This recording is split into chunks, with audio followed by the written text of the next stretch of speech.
All right, let's go ahead and get started, y'all. Go ahead, Bibi. Okay, welcome everybody. Happy Thursday. I want to thank Nafia and all the people at the Alliance and the ARC of Illinois for putting this week together and getting us all technologically set for all of this. I want to thank our two interpreters, our American Sign Language interpreter and Spanish language interpreter, and our captioner. I want to remind everybody before I get started to mute unless you are presenting. And I think we'll just jump right in then.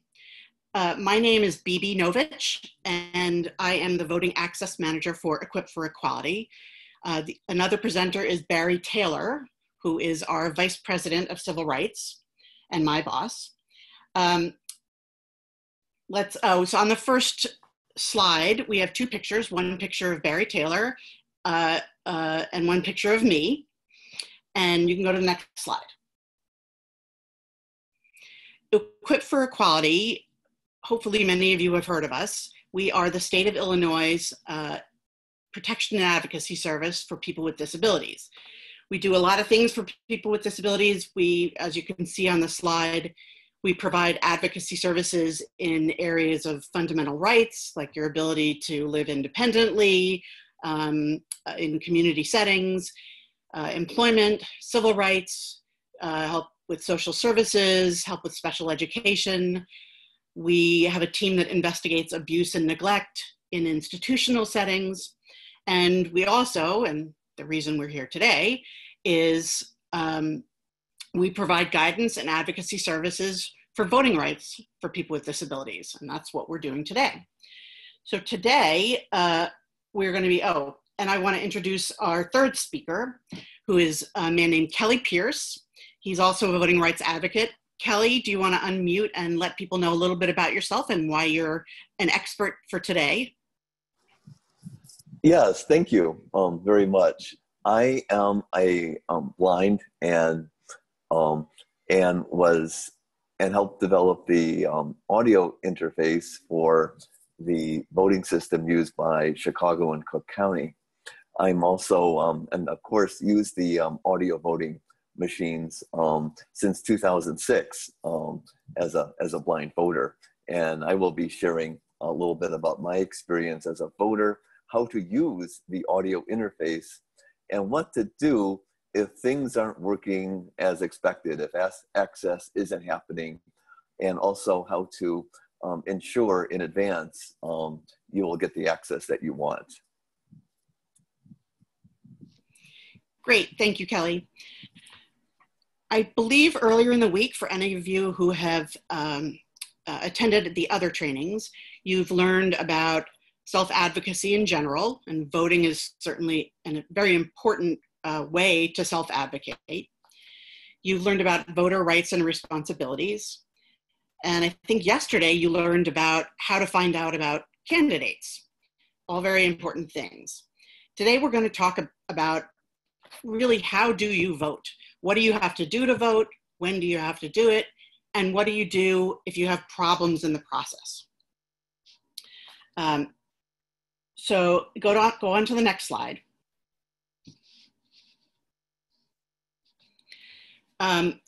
Most of you may know this, but there are two steps to voting. In order to vote, the first thing you have to do is register to vote so that your voting authority can make sure you are eligible to vote. And then step two is voting. And on the slide, we have a picture of the old time picture of Uncle Sam with the top hat. This is from, I don't know, the 20s or 30s, or maybe even before that. The 20s of 1920s. I realize we're in the 20s of the 2000s right now. And it's the Uncle Sam in the top hat pointing at you. And the other image we have is a vote badge with red, white, and blue and the stars and stripes. Next slide. Great. Now we'll talk about registering to vote, the first step in the process. And our slide has a picture of a woman sitting at a table filling out a piece of paper that says form on it. I guess trying to register to vote. Next slide. This is our first poll, so get ready to think and answer. Okay, Nafia's put the poll up there. Do you plan to register, if necessary, and vote this November? And your choices are yes, no, and not sure. So everybody vote in the poll.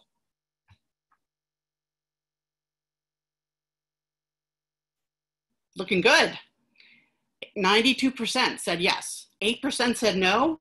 You may have a good reason. That's fine. All right. Terrific. So let's close the poll.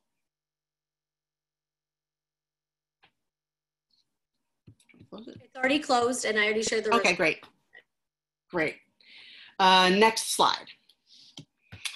So the first question is, do you have to register to vote? Because not everybody has to register. You have to register to vote if, number one, you've never registered before, you're a new voter. Number two, you've moved since you last registered or voted. Number three, you've changed your name. Otherwise, you're already registered and you don't need to do anything before you get ready to vote. I haven't registered since I moved to Chicago 16 or 17 years ago because I voted then and I've stayed in the same home and not changed my name since then. So you may have to register to vote if those things aren't true, but otherwise you are registered. Next slide.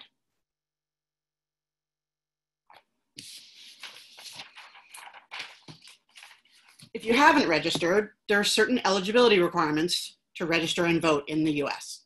Some of these are US requirements, federal, they apply to everybody in America. Some of them are Illinois requirements. So to register to vote for this upcoming election, which is on November 3rd, 2020, you must be a United States citizen. You must be 18 years old by November 3rd, election day. And you must have lived in the same election precinct for at least 30 days before election day. We can talk a little more about election precincts more, but every city and county is divided up into election precincts. And if you have lived in that same precinct for at least 30 days before, you can register in that precinct. I want to make sure everybody knows if you're living under a guardianship, you can still register and vote. You cannot be prevented from registering and voting. Next slide. Now, there may be something in your particular guardianship that talks about voting, and in that case, you may not be able to register, but guardianships in general, you can register and vote. So the next slide, we're still missing some bullet points on the next slide. There we go. If you need to register, there are several ways you can register. You can do it by going to a government office or a polling place in person, many different government offices. You can do it by sending your registration form in by mail or by filling out your registration form online. If you do it before election day and you want to do it in person, there are lots of different places you can go to register. And it's different depending on where you live in Illinois. Because each county, or in the case of Chicago, it's Chicago versus Cook County. They're two different election areas. Each county can figure some of this out for itself. So you may have to check with your county clerk exactly where you can register. But in most cases, you can register at your county clerk's office. Statewide, you can definitely register at any office of the Illinois Secretary of State. I don't know if you guys are familiar, but that's Jesse White. That's where people go to get driver's licenses, to get them renewed, and get their car registered and stuff like that. So those offices also allow you to register to vote. And during the early voting period, which is from mid-October to November 2nd this year, you can register at those early voting locations, even on the very day that you vote. You can register and vote. As long as your registration is okay, as long as they find that you're eligible and that kind of thing, you can register and vote in one stop during early voting. So that's how you can register. Next slide.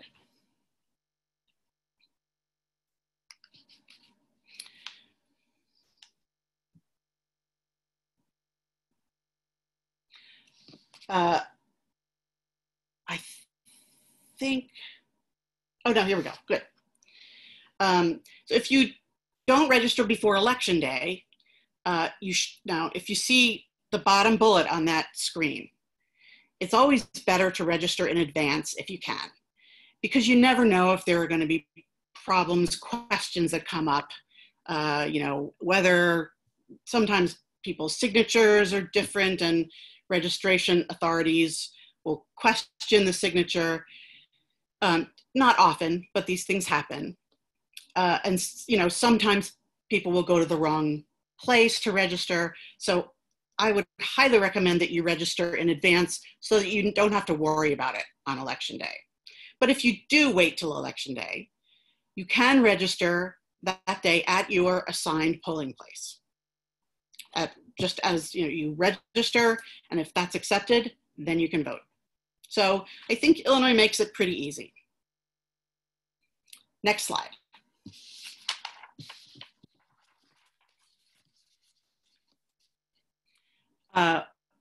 You'll need some ID to register, and that's whether you do it online, by mail, or in person. You need to provide, in person, you need to show 2 forms of ID, including one that shows your current address. And there are lots of different types of IDs you can use. They love driver's licenses. There are state identification cards for people who can't get driver's licenses. Some ID, as a second form of ID that shows your address, they will often accept a lease or anything that has your current address on it that ties you to a home of some kind. And on this slide, there's a computer-generated picture of a little card that's named identity card, and it has a picture of a woman, and it looks like some kind of state ID card or a driver's license. Next slide. How do you vote? So we just talked about how to register. I am guessing, because everybody here intends to vote in November, and this seems like a very self-starting crowd, that you probably are all registered, or most of you are registered. But if there are questions about it later, we'll take the questions. But let's go on to, how do you vote? What do you do in order to get your ballot filled out and your vote registered? There are 2 different ways you can vote in Illinois. One way is by mail. Illinois is trying to make it easy for people to vote. Another way is in person. And if you vote in person, there are a couple different ways to do that.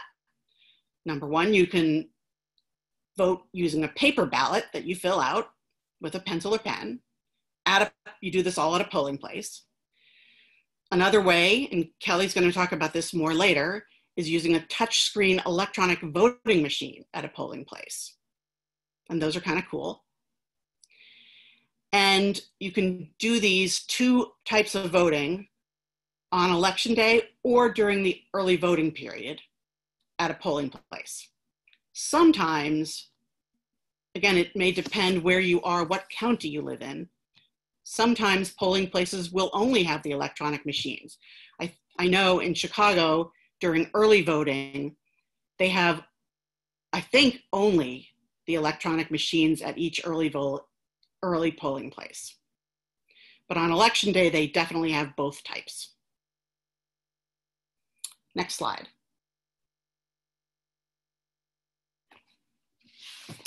And this is hot off the presses. This is a very timely seminar, because just this week, yesterday or the day before, the governor signed a new election law.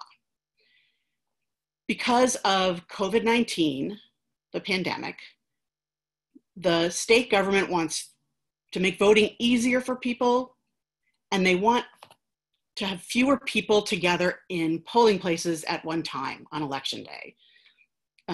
You know, in the past, a long time ago, it was just everyone voted on election day in one polling place. And things have expanded over the last several years so that now there's early voting and people get a couple of weeks before election day to vote so that you don't have so many people together all at once.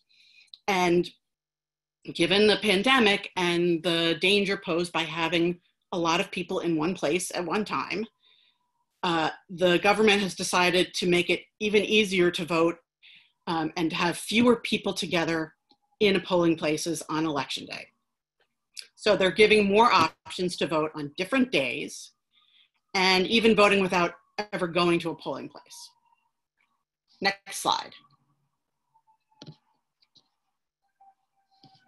So this new law, and really this is just as of a day or two ago, and this is big news. It makes Election Day, November 3rd, a state holiday. So all school and government offices will be closed for Election Day. I think a lot of people like that because it makes voting easier. Many people won't have to worry about work. Schools will be much more open for polling so that the schools don't have to worry about adult voters mixing with little kids. It makes many more buildings available for polling places, and that way they can spread people out. So Election Day this year is going to be a state holiday. This law also makes it easier to apply to vote by mail, and it offers more times for early voting. I'll tell you a little bit about each of those things, but it's very important to know this law only applies this year. This is not a law that's going to be permanent. So it's just for the November election. Who knows, maybe people will like it in the future and they'll want to do it again, but for now, just November. Next slide. So under this law, voting by mail has been expanded. And voting by mail is expanding across the country, especially because of COVID-19, but it's been expanding even without that. And I believe people think it's a good thing because it makes it easier for people who have difficulty getting transportation to the polls, people who have to work on election day or have difficult schedules that make it hard to get to polling places. So this makes it a little easier to vote by mail. In order to vote by mail, you first have to apply to vote by mail. So you won't automatically get a ballot in your mailbox or in your email box. You have to apply. And you should do this several weeks before Election Day. You can start doing it as of the end of next week. I think because of this new law, it goes into effect by Monday, possibly. So you can start applying for mail, to vote by mail very soon. And I would recommend that you do it in plenty of time before the election so that the county clerk can send you a ballot and you can have plenty of time to complete the ballot in time for Election Day. The county clerk won't send you the ballot until closer to in September, I believe. They can't start sending ballots until September because who knows what could happen with candidates and issues. But you can apply right now and then you'll get a ballot starting in September. Next slide. So how do you apply? There are several ways to do that. Your local county clerk's website is going to be required to have applications to vote by mail by this new law. Some of them may have had that already, but starting with this new law, they have to have it. One place that's a definite place you can get it is on the State Board of Elections website. And I put the website address right there. It's elections.illinois.gov. And of course, If you want, you can put www before that, but I don't think you have to. You can also apply to vote by mail at the county clerk's office, or you can apply to vote by mail. So you send in a form to the county clerk and they'll send you back a ballot. I think we went back a slide, Nafia. Can you go forward 2 slides, or one more? One more. And one more. Oh, I guess we still need more, yeah. Keep going. Good, that's where we just were. So just to go back over, you can apply on your local county clerk's website. You can apply on the State of Illinois Board of Elections website. You can go to your county clerk's office and apply to vote by mail in person.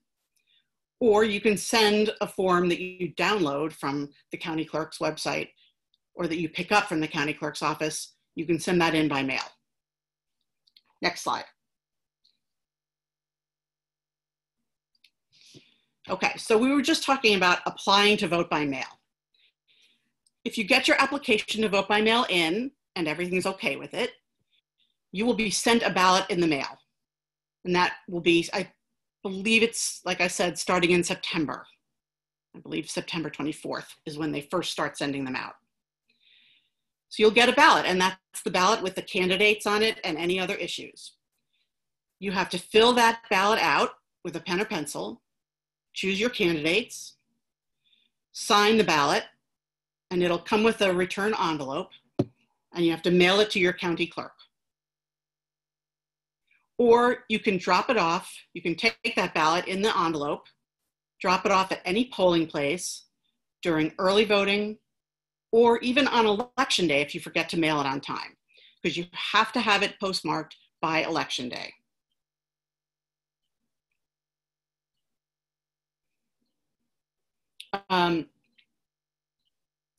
I do want to mention, especially given this audience, that as of now, the only way to vote by mail is not accessible to many people with disabilities, people who are blind or low vision and who don't use Braille or large print.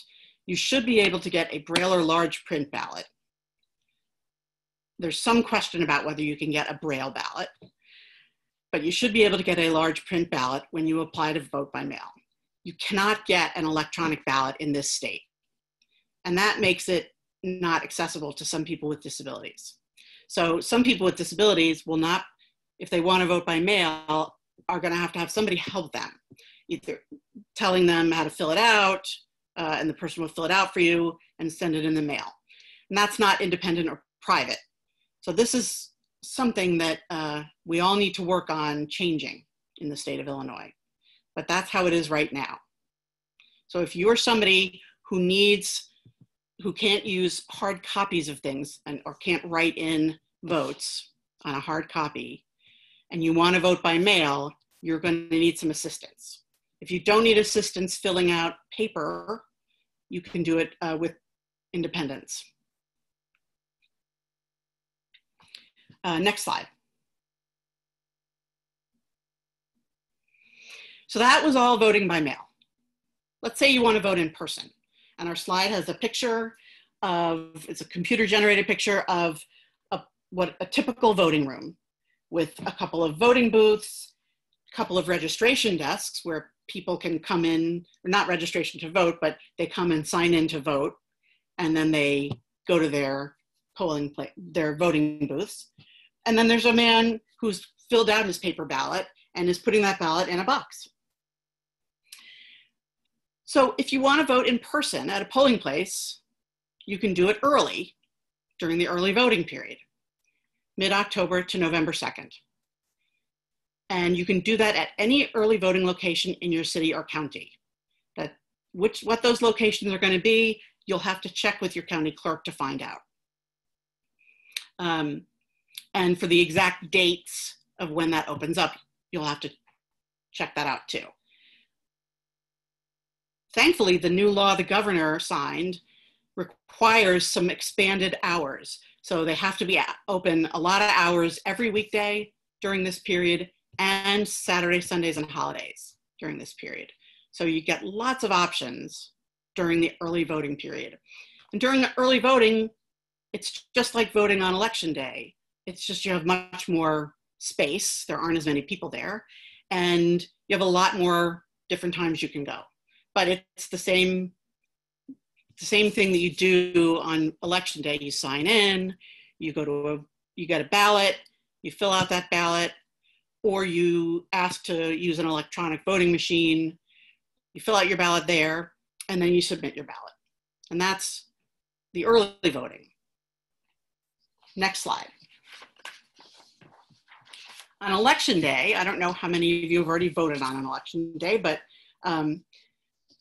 you have to vote at your assigned polling place, which is in your precinct. You should get a card in the mail from your election authority, your county clerk, that tells you the name and address of your assigned polling place. You should get that in the weeks before election day. If you don't, or if you're not sure, or if you want to check today, you can, although it may change, so I would not just check today, I would check closer to election day. You can check with your county clerk's office to get a list of your assigned polling place. I believe the State Board of Elections website also allows you to just type in your address and find out where your polling place is. So lots of ways to get the information for your own particular county clerk, and lots of ways to vote on election day. Let's talk about what it's like to vote in person. Next slide. There are two ways, if you vote in person in Illinois, there are two ways to do it. You can either fill out a paper ballot or you can use an electronic voting machine. The first picture we have on this slide is a man filling out a paper ballot. He's standing at a voting booth with the privacy. The sides of the voting booth give him privacy. There are sides to the table. And he's filling out his paper ballot. And there are a couple of little red, white, and blue banners and the word vote with an American flag on the side of the voting booth. And the other graphic shows an electronic voting machine. It's a drawing. And it shows two voting machines, two voting booths, really. One has a person standing at it, and I think that person's using an electronic machine, but it's hard to tell. But then the person in the center of the graphic is a man in an electronic wheelchair. He has a service dog sitting next to him, and he is using an electronic touchscreen voting machine. He's using a, I think it's called an amanuensis. I can't remember what the more normal term is for those, for a tool to help you choose the right things on the touchscreen. I think Kelly can probably come up with a name later. Those are the two graphics. So let's talk about those two ways to vote in person, by paper ballot or electronic voting machine. Next slide. If you use a paper ballot, and that's what has been used for many years, when you get to the polling place and you sign in, they'll give you a paper ballot with all of the candidates and issues that you are allowed to vote on in your precinct. You'll go to a private voting booth, which has a tabletop and sides to give you privacy. You'll fill out the ballot with a pen or a pencil. They may have those pens and pencils at the polling place, but you can bring your own. Check it over. Then you'll tell them that you're finished, and they'll show you how to insert your ballot into a machine. That machine reads your paper ballot and tabulates your vote along with everyone else's. And the bottom of the screen has a graphic. It has a photograph of a wheelchair accessible height voting machine, paper ballot, I'm sorry, voting booth. And you can tell that it's a little, let's go back just a second to that slide. You can tell it's shorter than the other booths. At the other booths, people are at standing height using, but all of your precincts should have voting booths at wheelchair accessible heights, like the one in the photograph.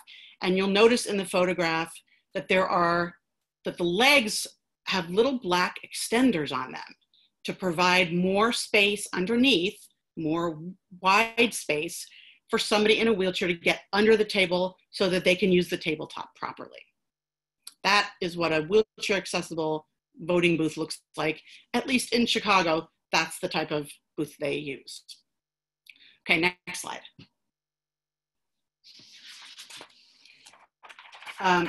The other way you can vote, as I mentioned, at a polling place is using an electronic voting machine, which uses a touch screen.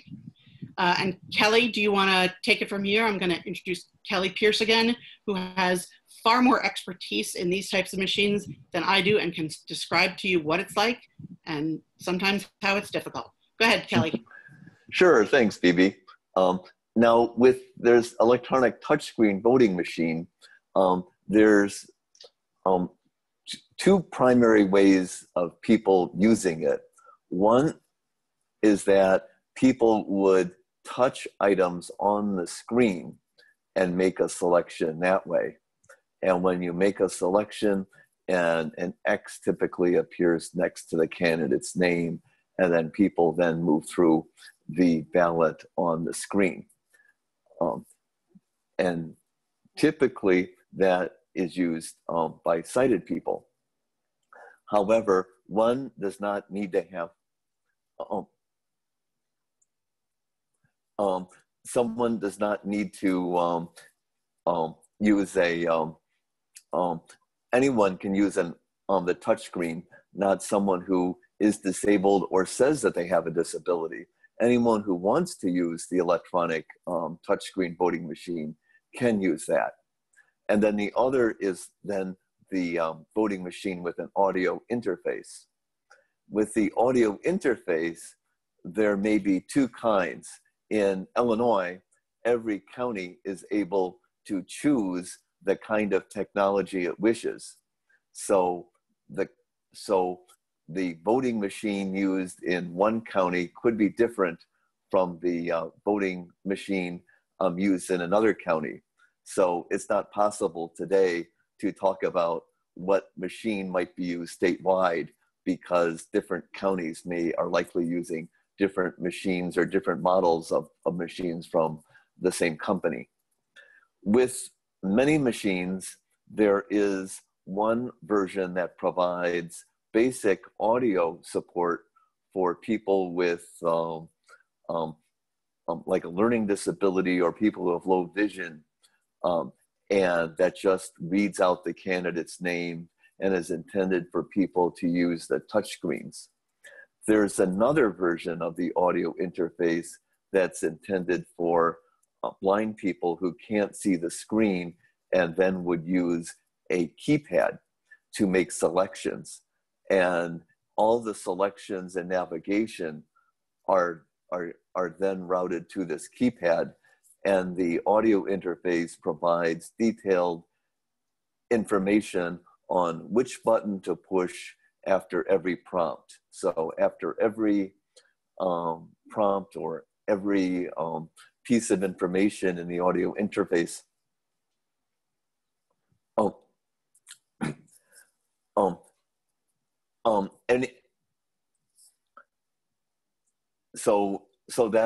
so they would press the button, and then the instructions are given on which button to press and where that button is located, and so forth. People who are not blind or have a vision impairment and can see the screen find that kind of explanation very tedious, and it's too much information and it sounds somewhat complicated. So that's what people end up finding out if they use that version of the interface. Some have both audio kinds of support, and in many places there is just the audio support for the blind. So it is necessary to check with your county clerk's office and see what kind of audio interface options are available.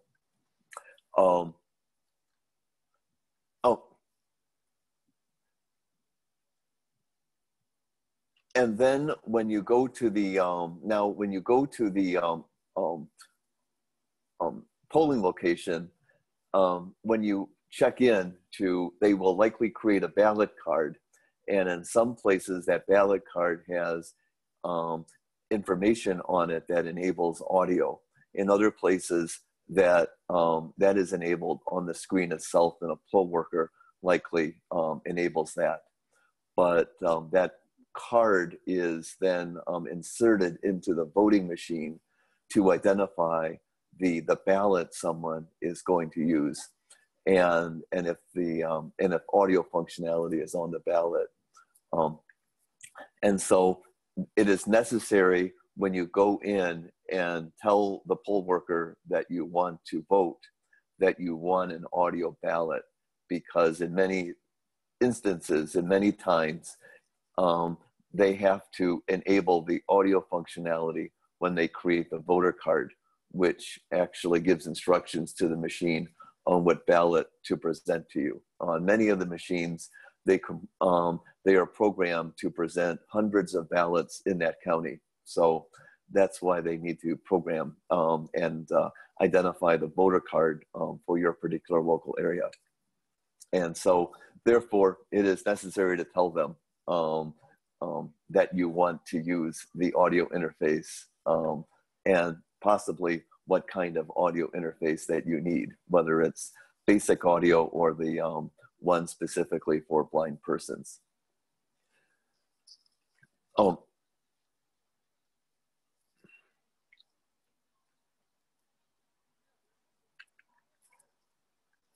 I would suggest, if people are not familiar or they haven't voted for the first time, or there may be both kinds of audio interface support, that they may do a trial run, or if they're part of a group or organization, to ask for a demonstration of the technology. And people then with disabilities, people with developmental disabilities, can decide what ballot that would work best for them. Paper ballot, a touch screen without audio, a touch screen with basic audio, or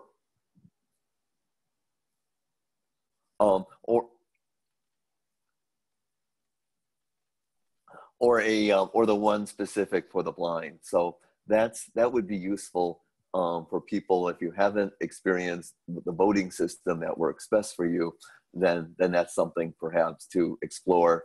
And many of these voting election authorities would come out and demonstrate this for you, and allow people to create a sample election.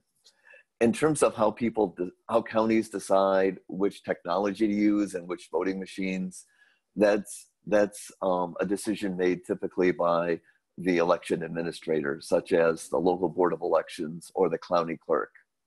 And some clerks originally, many years ago, when this technology was rolled out, had advisory committees and broad community input, and that's not so much anymore. So, but that's generally how it's done, is that the county clerk makes the decision, and then the county board decides to make then the purchase of the machines.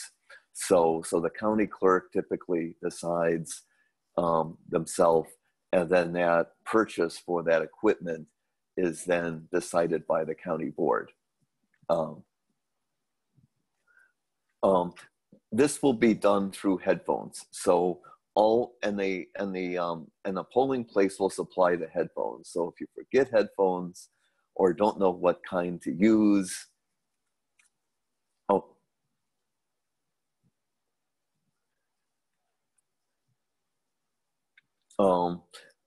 Barry and Bibi may be able to explain about deaf people or deaf blind people. Deaf blind people, they offer Braille ballots, and Barry and Bibi could explain about deaf people on election day. I'll let them answer those questions. Okay, as thanks. I mentioned, I'm sorry, go ahead. As I mentioned before, the audio interfaces are slightly different from election from county to county. So keep that in mind. it is necessary, I would suggest, there's usually an audio, a general audio information when you start the audio ballot that explains how to use the machine and how to navigate through the system. I would suggest sometimes listening several times if you're unfamiliar with the machine to fully understand how to use it, because it may not be available as you go through the ballot. And often in the best audio interfaces, they provide guidance throughout the entire process. And then at the end of voting, the machine will record your vote internally, or it will print out a ballot that will then be placed into either a ballot box or a vote counting machine. And then that ballot is handed to a poll worker. Oh. Now, machines can have problems. And the problems typically are a little more frequent than if you were to vote on paper.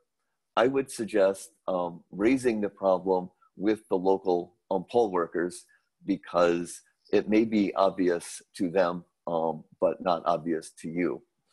If they're not able to resolve this, I would strongly encourage people to ask them to call the Central Elections Office so that they could receive guidance by telephone, or they could send someone out.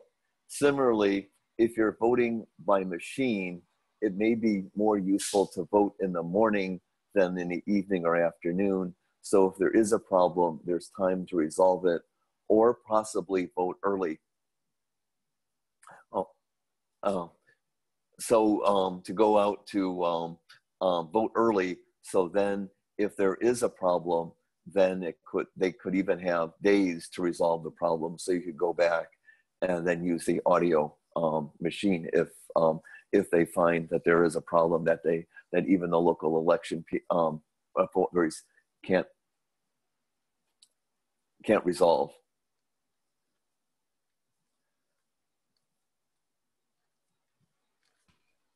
Okay, thanks, Kelly. I'm sorry, sure. Was that it? That is all. Thank you so much, Kelly. That is voting by audio. Great, thank you so much. We had one question about, what about deaf people who have trouble understanding English language? How do they get the appropriate accommodation? And I know of instances where the Chicago Board of Elections has provided an interpreter when requested. I think this is something that if you anticipate that being an issue, you would definitely have to call your election authority in advance to try to get an interpreter, because they won't have interpreters staffed there automatically. And then if you have trouble with that, or with the other thing you can do if you have trouble, as Kelly was saying, with your electronic machine, you can call Equip for Equality. We have a voter helpline every election day from like 5 in the morning until whenever the polls close. And we have certainly helped people get central election authorities to fix machines.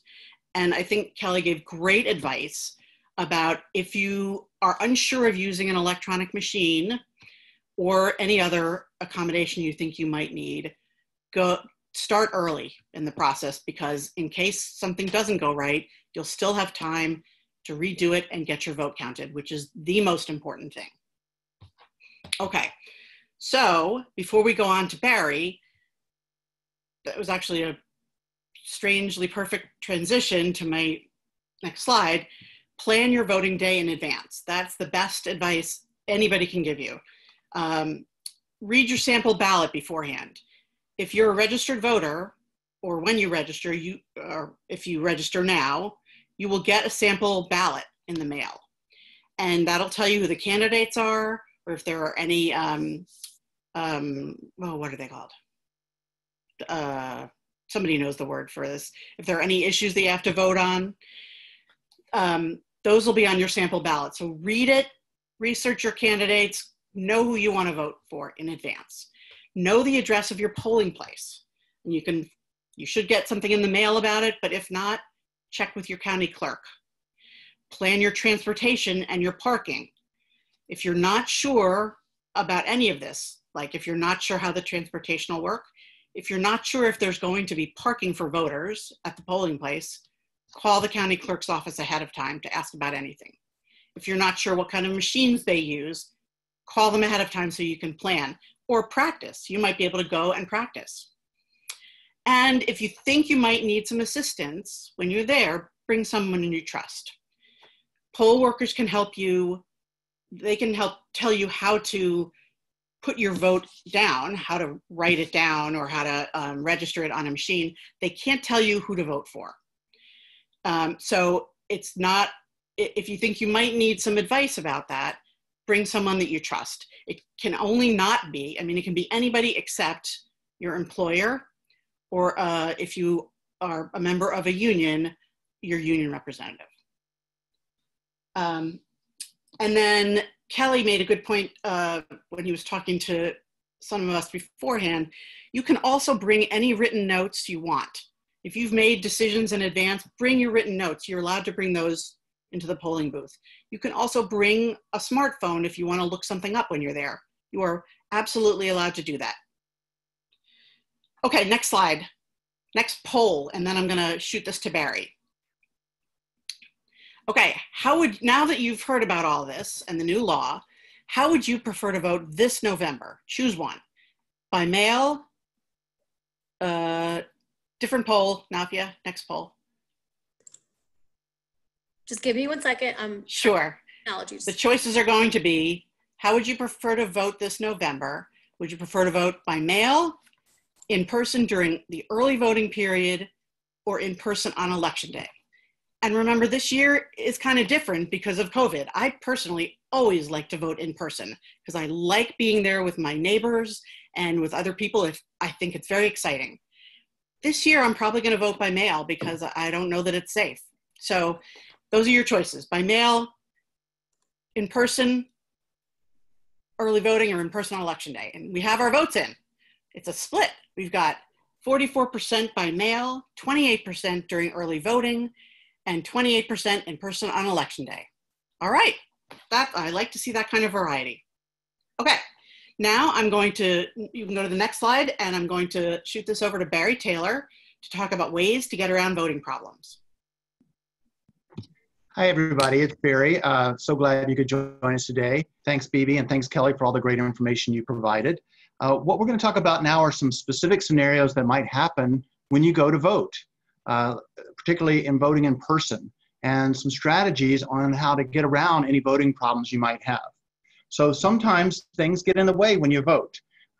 It just doesn't go perfectly, even with some planning. So we're going to talk about ways to deal with these problems and some specific examples on how to get around those kinds of problems. Next slide, please.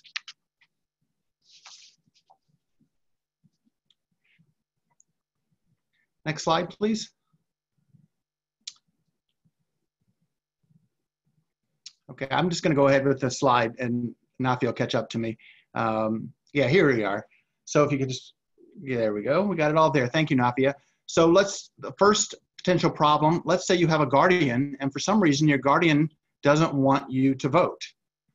Of course, most guardians, I'm sure, are supportive of people voting, but sometimes guardians aren't necessarily supportive. And so if that's your situation, first thing you need to remember is that in Illinois, guardianship generally can't keep you from voting. In some states, if you have a guardian, you automatically aren't eligible to vote. And that's not the case in Illinois. So, but even with knowing that, sometimes guardians may be trying to unduly influence. And again, this is typically the exception, not the rule, but sometimes this happens. So what we would say is talk to your guardian about why voting is important to you, and that, you know, if they really are supportive of you as their guardian and you really want to vote, they should support you with doing that.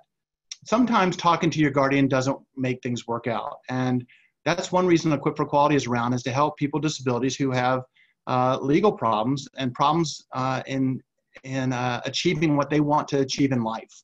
And so we have assisted people who have a guardian, and the guardian isn't doing what the person with the disability wants.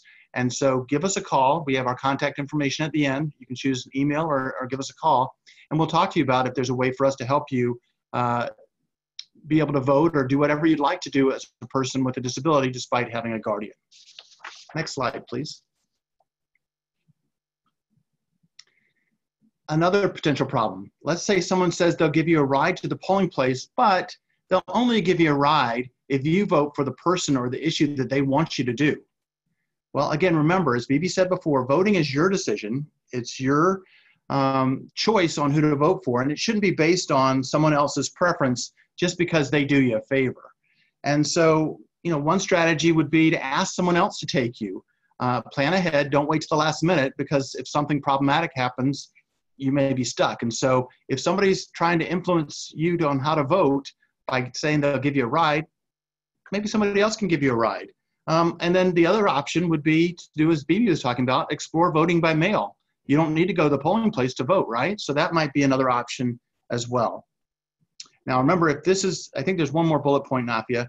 If this is the only ride you can get, you know, you can still let them drive you, but just say, wait outside. And when you get inside, you should vote for the person you want. You're not required to vote for who they say just because they give you a ride. So that might be a strategy as well.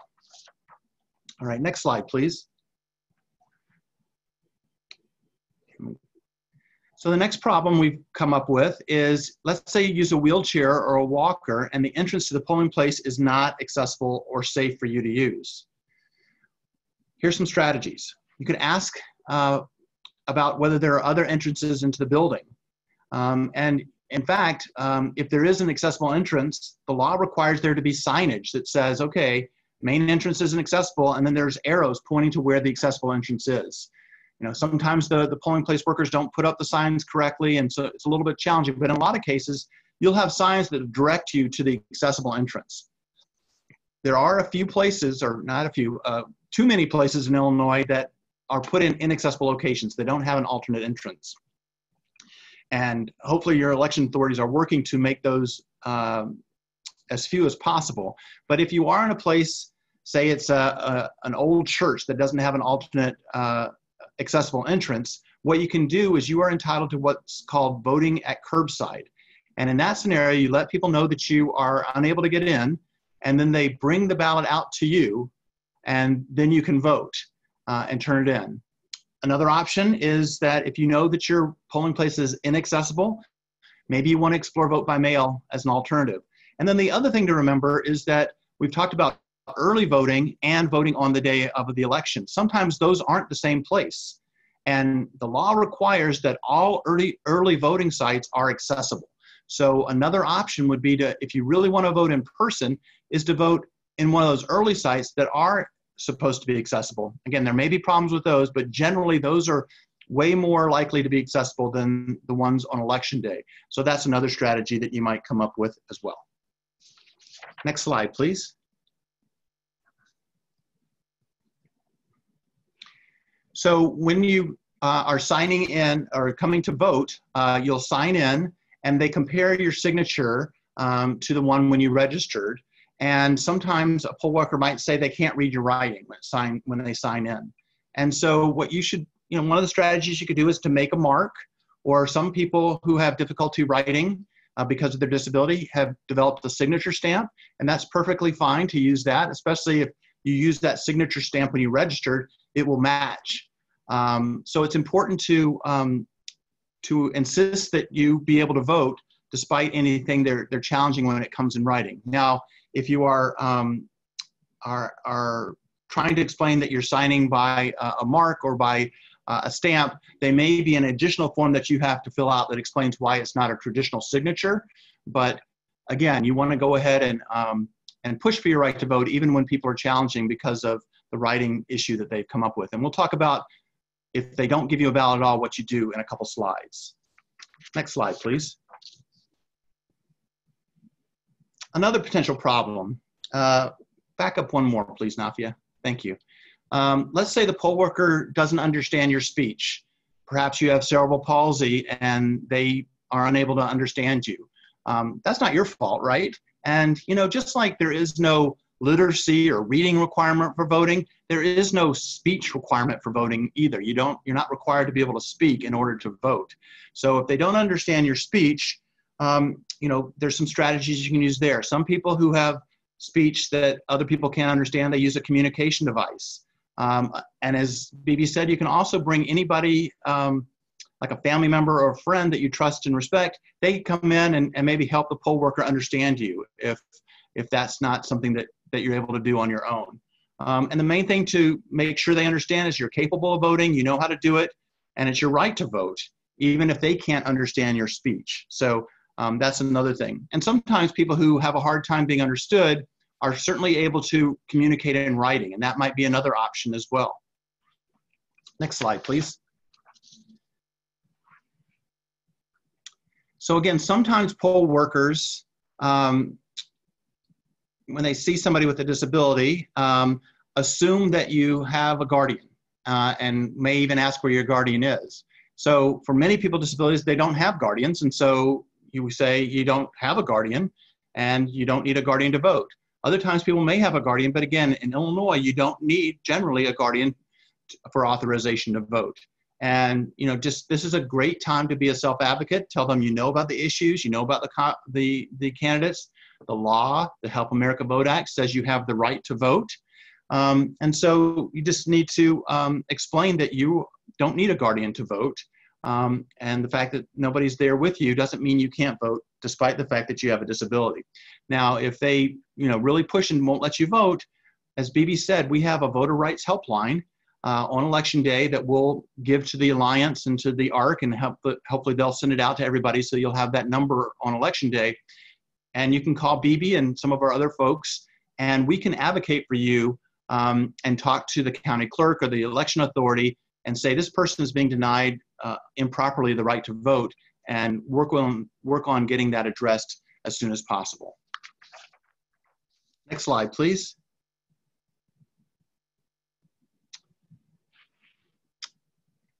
Sometimes the poll workers say, you can't vote, and they're not very clear on why they think you can't vote. Again, sometimes it's because they have a bias against people with disabilities. Sometimes maybe they don't think you've met the technical requirements to vote. So the first thing you want to do in this case is to ask the poll worker to explain why you can't vote. Now, if you've got one more bullet point on the slide, please. Thank you. So let's give you an example. Perhaps you moved before election day and you forgot to update your address, or you changed your name.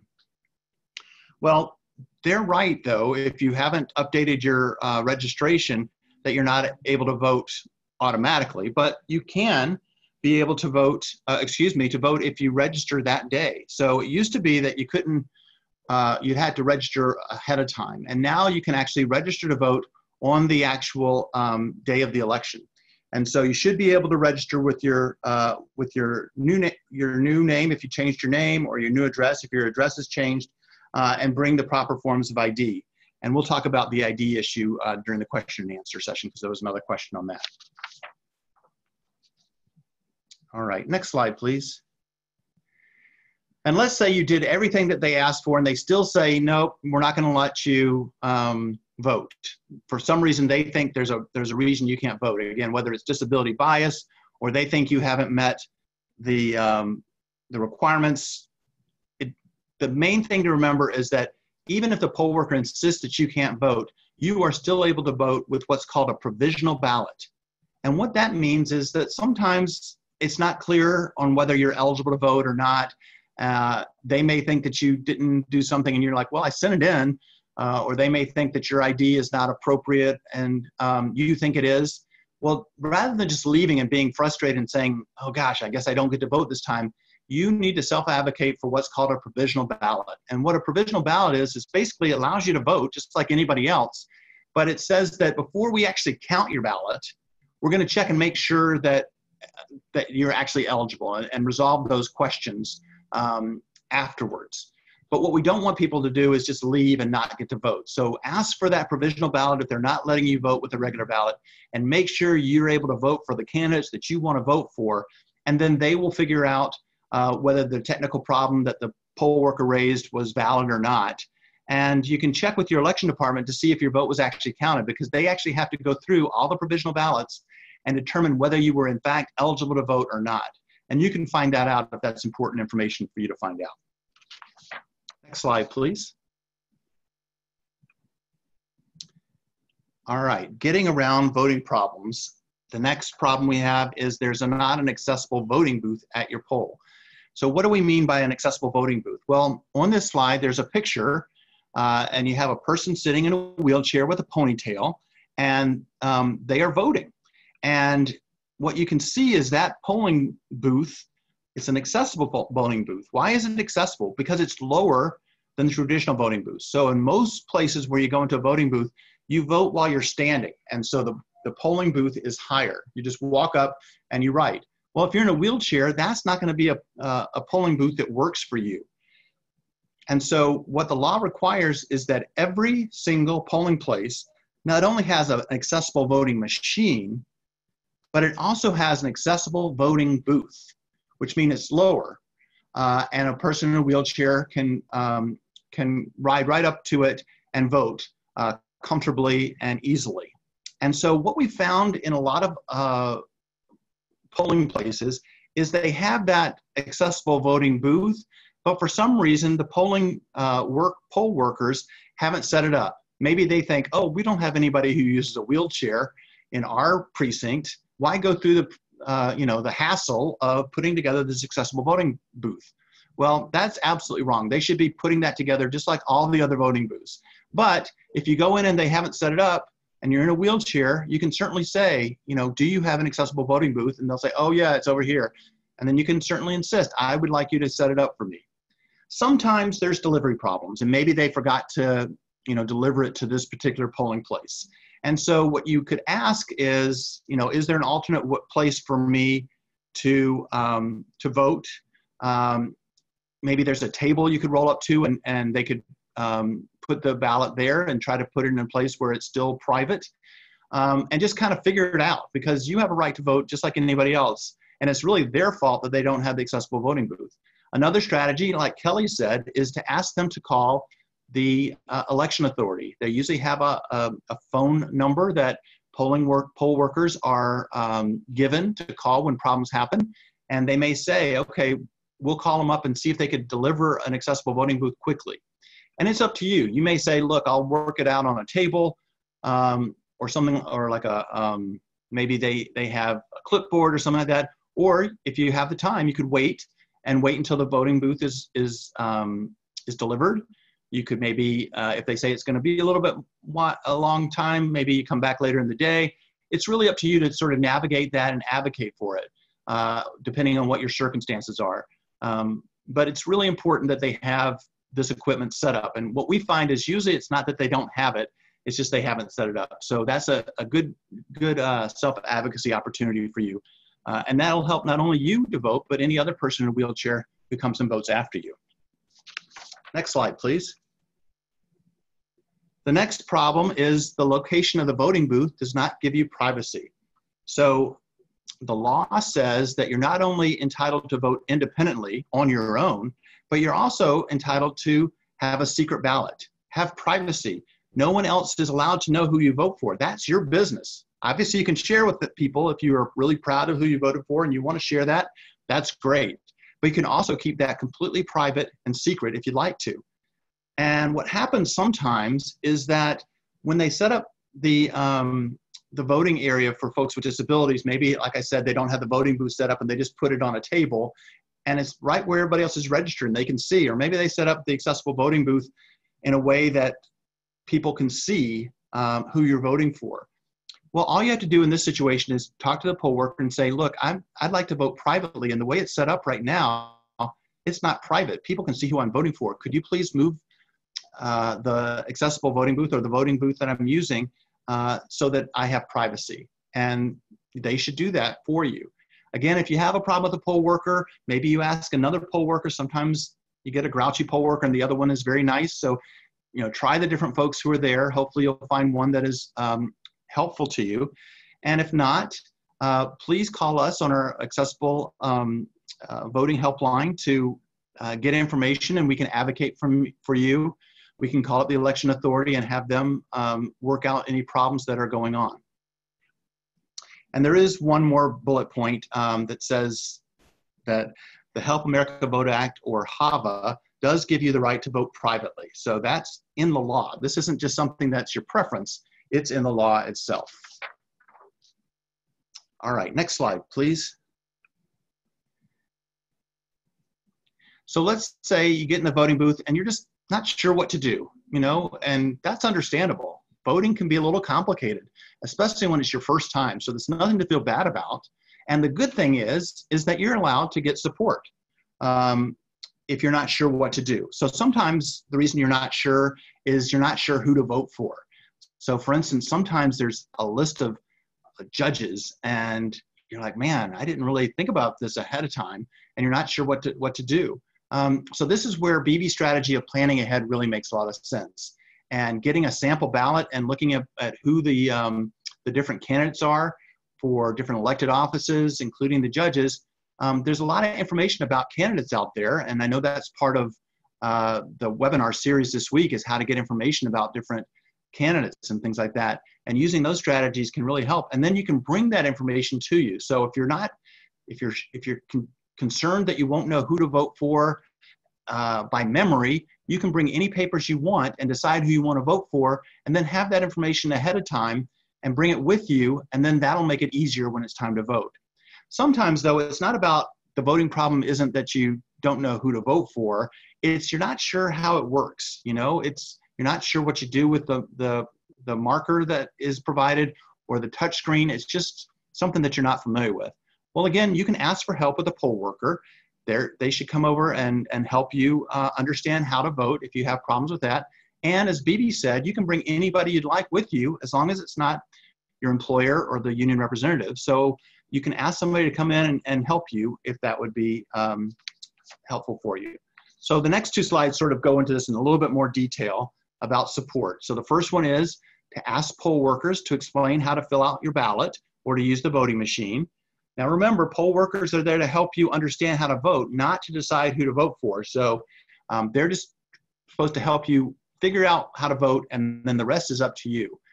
So that's really what they're there for. And then the next slide goes into what I was saying before, is that you can also bring anybody you'd like to help you if you need help in understanding how to vote or helping you to decide. Now, ultimately, it's your decision who to vote for, but if you're not really sure, you can always get advice from people you trust, because they may be able to help you figure it out a little bit. And as we talked about before, you can bring anybody you want except your employer or a union representative. All right, next slide, please. So sometimes you need help to vote, and it's really busy in the polling place, and the poll worker says, sorry, I'm too busy to help you. Well, hopefully that won't happen, because most poll workers are there to help, and they would hopefully be helpful to you. But let's say the poll worker says they're too busy. Well, what you should make sure you do is tell the poll worker, okay, I understand you're busy, but I do need your help. So I'll wait until you're a little less busy, because maybe like it's during rush hour and during the morning when it's really busy, but then it starts to calm down a little bit once that early voting time in the day subsides. So just, you should be patient if they have other things that they're doing, but don't let them off the hook, right? You can step aside for voters who are going through, but don't move out of their sight. You want to be available to and remind them that you need assistance. And again, if they ignore you, you should advocate for your rights and say, okay, I'm still here. I still need your assistance. It looks like you're not as busy. Could you please help me now? And again, if they're not responsive to you, please call us. We'd be happy to help you through our voter helpline. You can also reach out to anybody else in your life who you think would be helpful in advocating if you feel like self-advocacy is not working out. But again, this is a great opportunity for self-advocacy, and insist on your right to vote and be strong about that. Next slide, please. As I said, most poll workers are there to help you and are nice, but sometimes you're going to get a grouchy one or a negative one, or a person who's just not nice. Or maybe they just, aren't used to interacting with people with disabilities, and they're making you feel uncomfortable. Well, you want to, as a strategy, do the best to tell them what your needs are. And hopefully, despite them not being the nicest person, they'll still give you what you need. Maybe not as nicely as they should, but they should still help you. But as we said, there's not just one poll worker in a polling place. Typically, there's at least 4. And so if the first person you talk to isn't helpful, go to the next person and say, can you help me please? And just keep reaching out to the different poll workers. I mean, they are paid to be there, and their job is to make sure that people who come to vote are able to vote as required under the law. So if they're not doing what they should, go to the next one. And again, if you get in a really tough spot where nobody's helping you, hopefully that'll never happen. But if you get in that extreme situation, give us a call. We're happy to advocate with you to try to make sure that you get what you need. The other thing that we do is we file complaints after the election saying what went wrong. So if you have poll workers who aren't helpful, who don't assist with the privacy issue that we talked about, anything that doesn't go well for you, filing a complaint is a really great way to address the situation so that it doesn't happen the next time. It doesn't fix things necessarily that day, but it's something that we want the election authority to know this poll worker was a problem, or this place didn't have an accessible voting booth, or whatever the problem is. Those kinds of things should be made known to the election authority, and filing a complaint, and again, we're happy to help you with that, is a great way to try to address that. All right. Next problem. Your support person says they want to go in the voting booth with you, but you don't want them to. Now, again, some people want their support person to go into the voting booth, and that's great. That's your right. You can invite them in, but it's also your right to do this by yourself. So if you really want to do it by yourself, just be straightforward and say, look, I want to handle it by myself. If for some reason they're insisting and really pressuring you, if you need to give us a call on that, we're happy to talk there. But usually if you're very clear on what you want to do, that usually can be worked out through self-advocacy. All right. So now a little bit more information, then we'll open up for any final questions. So this slide is about where do you get more information in your city or town about how to vote? Well, as BB and Kelly have both said, you can call your county or city Board of Elections. And if you don't know the number or the website for them, you can go to the State of Illinois Board of Elections website, which is www.elections.il.gov. www.elections.il.gov. And when you get to that website, there's a tab called Information for Voters. And just click on that tab, and that will help you find your local election, county or city board of elections. Next slide, please. And speaking of the Board of Elections, they're also a great resource if you have questions or concerns about any part of the election process in Illinois. They sort of oversee the elections for the whole state. And what's really exciting is there's a new person who's working at the State Board of Elections. Her name is Jordan Homer, and her title is she's the legal counsel, but she's also the coordinator for the Americans with Disabilities Act for the State Board of Elections. And so we have her phone number there. It's 217-782-4003, or you can email her at jhomer, Jhomer, at elections.il.gov. So you can email her or call her with questions if you have any questions about that you can't get answered by your local authority.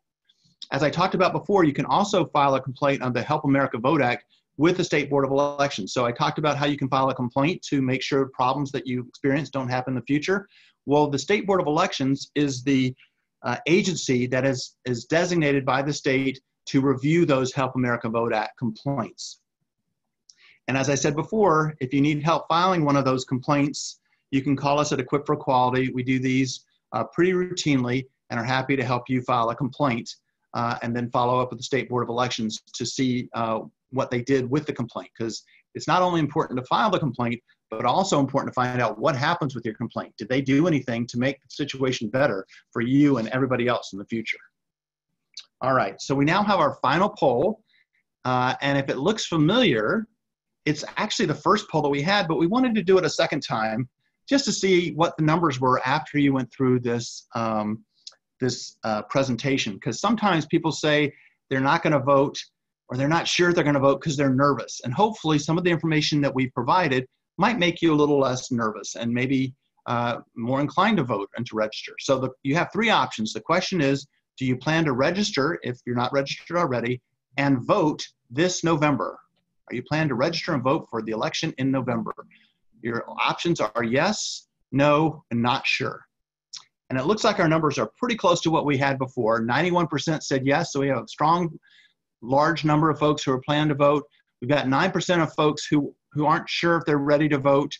So far, they're not thinking they're going to, but there's still time to change your mind. And then some, nobody said that they're not sure. So again, there's a variety of reasons why people don't vote. But one thing just to remember, and again, it's your choice, but you know, by voting, you're having a say in the process. And by having a say in the process, you're getting to decide who is going to be making decisions in our state, you know, in the legislature and those who are the judges. And so if you vote, you're having an influence on what happens for people with disabilities in our state. So something to keep thinking about if you're on the fence about whether to vote or not. All right, our final slide just has some information about Equip for Equality. We have our address there, which is 20 North Michigan, Suite 300, Chicago, Illinois, 60602. Our phone number is 312-341-0022. And then the email address for the organization, our website address is equipfororequality.org. And then we also have my email address and BB's email address as well. And for me, it's barryt@equipfororequality.org. And for BB, it's bb@equipfororequality.org. So please feel free to reach out to us if you have questions about voting between now and the election. And then again, we'll work with the ARC and the Alliance to get out the information about our voter rights helpline. If you have questions on the day of the election, you can still email us, but you can also call that number and we can try to help you with any issues that come up so that you have a successful voting experience. So with that, we'll open it up for questions. Thanks, Barry. This is BB. We got a couple of questions in the chat box. One is the question about ID. People with disabilities not being able to have ID or not being able to get a state ID or something with their address on it. Do you have any suggestions? Yeah, this is a problem I think that can come up maybe if somebody is living in a community integrated living arrangement or SILA. And you know, one thing is to think about, is there a way to set up for a way for you to get some mail so you have sort of that official document? And one thing I've heard people do is they set up a small bank account in the person's name and have the address their SILA address. And so you get a bank statement and you know, you can open up an account for a small amount. It doesn't have to be a huge amount, but you get that official document.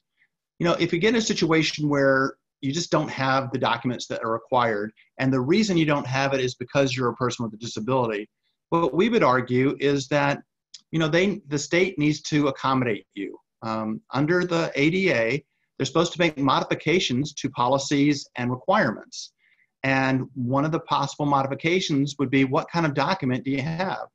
So for instance, one thing that we could suggest, if you can't get official mail that would satisfy the requirement, is maybe what you could have is your SILA provider fill out a document that says that you live there. There's a thing called an affidavit that we'd be happy to work with your SILA provider, have them draft up that says, yes, Joe Smith lives here.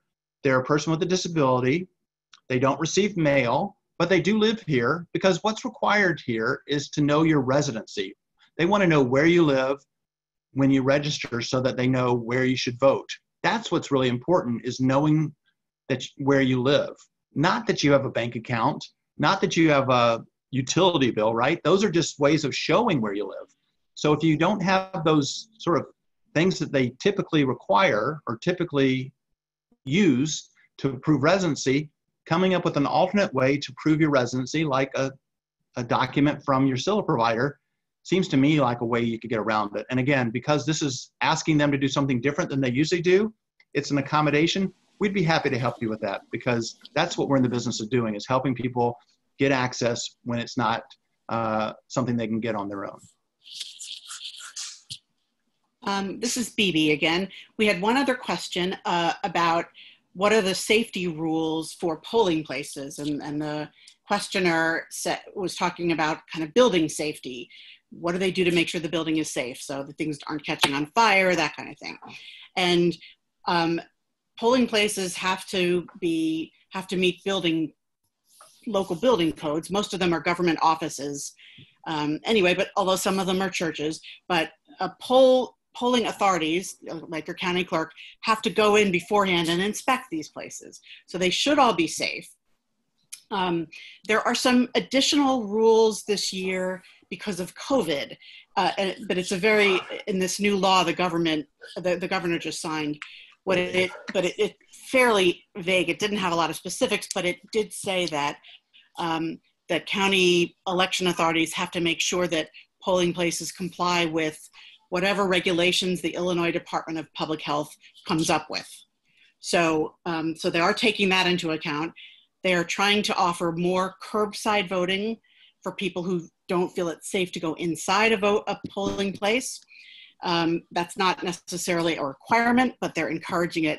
So I think for the most part, they are taking safety into account as much as possible. If you have specific concerns about places, if you find out where your polling place is and you're not sure whether it's safe, call your county board of election, your county clerk in advance and ask them, what did you do to make sure that it was safe? And if you have specific concerns about a specific building, tell them, and I'm sure they'll address it. And this is Barry. I mean, the other thing is let's say you go and vote and you see something that looks unsafe, right? Again, self-advocacy is a great thing to do. Maybe there's something that the poll worker could do to address the safety issue that you've identified. Maybe they could fix it on site. Or if it's something that's there and it's not safe and it can't be fixed that day, that's another great way or reason to file one of those complaints with the state board, because that makes an official record that there's a problem. And hopefully they'll look at it and then either fix the problem that you've identified or say, you know what, we need to find a new polling place for this precinct so that we don't have people in an unsafe condition. So there are ways to do it ahead of time when you know about it, but if you discover it, then trying to work it out that day or filing a complaint might be the best way to go. I also saw one question that was asked, and because sometimes these questions just come to the panelists, and BB, you answered it, but I think it's important to let everybody know because we get this question quite a bit, and that is, what do you need to bring on the day when you're voting? And some people, I think Jay Jen was asking, do you have to bring your registration, proof of registration or a registration card to vote? Certainly you're free to bring that. A lot of times people bring it just to, clear up any problems, but you're not required to bring it. Really, the only thing you're required to do is let them know your name and your address and then the signature that we talked about. So you're not required to bring that, but again, I always bring mine just in case there's any question. I've got something that can help. Yeah. We also get questions about, are you required to show your identification at the polling place? Either your state ID or your driver's license. And although other states do require you to provide that identification, Illinois is not a state that has adopted that requirement. So you're not required to do so.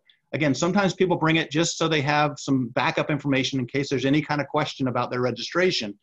But as a matter of law, you're not required to bring that as a requirement to vote. Hi, good afternoon. This is Nafia. We have one person that wanted to raise their hand. So I'm going to go ahead and put Laurel so that she's allowed to talk. Laurel, go ahead and speak so you can answer your question.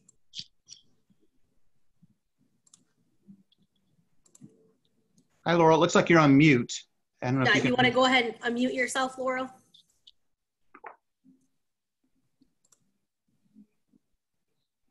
While she's unmuting herself, I just wanted to ask a couple of questions from you, Barry, and you, BB, and you, Kelly. If you could just have like one sentence to kind of wrap up what you're trying to say today so that people can leave with just, a quick reminder or like a quick word of wisdom in regards to voting rights, what would that be while we're waiting for Laurel to unmute herself? Well, I think BB said it during her presentation, and that is plan ahead. Okay, plan ahead for registration, do it ahead of time. Don't wait till the day of the election. Plan ahead by looking at the ballot, thinking about the candidates, Plan ahead on how you're going to get there. Plan ahead on if you need support, who would come with you. Plan ahead on finding where your polling place is, checking it out. Does it look like there's accessibility problems? Plan ahead by maybe if you need to use the accessible polling booth or polling machine, contacting your election authority and seeing if there are ways for you to have a chance to practice ahead of time. A lot of election authorities are looking for opportunities to reach out to voters and are happy to come to a meeting or have you come to them and practice ahead of time. And so there's no reason to be embarrassed or ashamed that you need to practice. It just means that you care and that this is important to you. And if it's important to you, you want to do it right. And sometimes doing it right means practicing and preparing ahead of time. So I guess that's the thing that comes to mind for me is thinking about things as much as you can ahead of time so that when you do vote, it goes as smoothly as possible. BB or Kelly, do you guys have any closing statements? Laurel, I just wanted to let you know if you do want to ask a question, what I'll do is I will contact you and I'll put you in touch with Barry, BB, and Kelly immediately after this presentation. So no worries, we have your email information. So go ahead, BB and Kelly, if you want to go ahead and answer the same question. If you could leave listeners, attendees with one piece of advice or something to just kind of iterate, what would that information be? The ability Barry said it perfect. The ability and accessibility for voting and the options available have never been more plentiful. It's important, though, to identify the approaches and options that are most suited for your needs and to be prepared to use those options. But at this point, there are plentiful options, and now it is important, though, to identify what works best for you as the person with a disability. Well said, Kelly. This is BB. That was great. Thank you, Barry and Kelly. Perfect. Nothing to add. I just wanted to thank everybody for attending. Really appreciate your attention to some of these very detailed and kind of dry and boring topics, but very important nonetheless. Thank you, Nafia, for being our technical coordinator. Not an easy job. Thank you to our interpreters and our captioner. And thank you, everybody, again. And please don't hesitate to reach out to us if we can help in the future. Just as a last minute reminder, everyone, this recording and the PowerPoint will be available following the presentation. So please look out for your emails. And thank you again, BB, Kelly, and Barry for the awesome presentation. Thank you, Efficiency Reporting, for the captioning. And thank you, Christine for our ASL interpretation. Thank you guys so much. Oh, and then also thank you, Letty, for doing Spanish interpretation. You guys were a great audience and great presenters. Thank you so much. Thanks. Bye-bye.